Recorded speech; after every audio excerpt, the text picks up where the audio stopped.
শেষ সীমানায় নতুন বাজারের পথসভায় উপস্থিত অত্র এলাকার সম্মানিত আমার অভিভাবকবৃন্দ এবং আমার সফর সঙ্গী, আসসালামু আলাইকুম ওয়া রাহমাতুল্লাহি ওয়া বারাকাতুহু।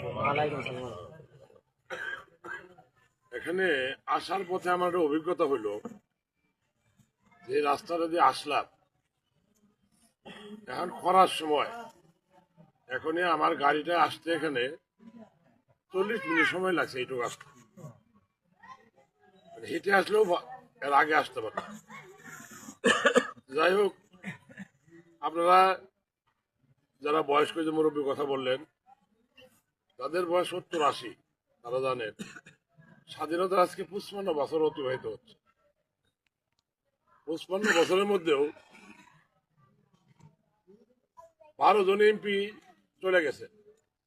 সব এমপি ছিল পার্শ্ববর্তী আমাদের বড় ভাই, যারা আমি বলি শ্রীবর্তী। এখন এখানে ডাক্তার সিরাজুল হক সাহেব এমপি ছিলেন, আল্লাহ তাকে জান্নাতবাসী করুক। তারপরে আরো যারা এমপি ছিলেন, ওই বাড়িতে মাহমুদুল হক রুবেল সাহেব এমপি ছিলেন, সাবেক এমপি, সবাই এমপি ছিলেন। আমার একটা অভিজ্ঞতা হয়েছে, গত কয়েকদিন আগে থেকে নির্বাচনের কর্মকাণ্ডের জন্য শ্রীবতীতে যাই।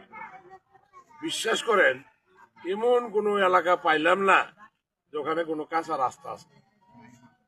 খেয়াল করে দেখছি এক জায়গায় 2টা বাড়ি আছে, 2টা বাড়ি, ওনার 7-8টা ভোট আছে। সেখানে 3 কিলোমিটার রাস্তা পাকা করা, এটা ব্রিজ করছে নাহলে 1 কোটি টাকা দিয়ে, 2 কোটি টাকা দিয়ে। সেখানে এই অবস্থা, আমাদের এই অবস্থা।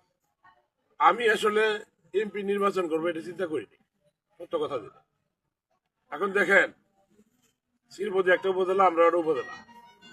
আজকে স্বাধীনতার 55 বছর পরেও নমিনেশন কাউকে দেয় না।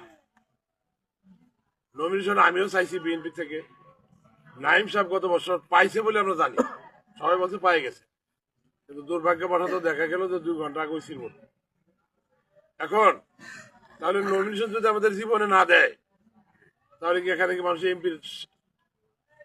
এমপির যারা আশা ভরসা, এটা কি তাদের নাই জেনে বাসির আছে?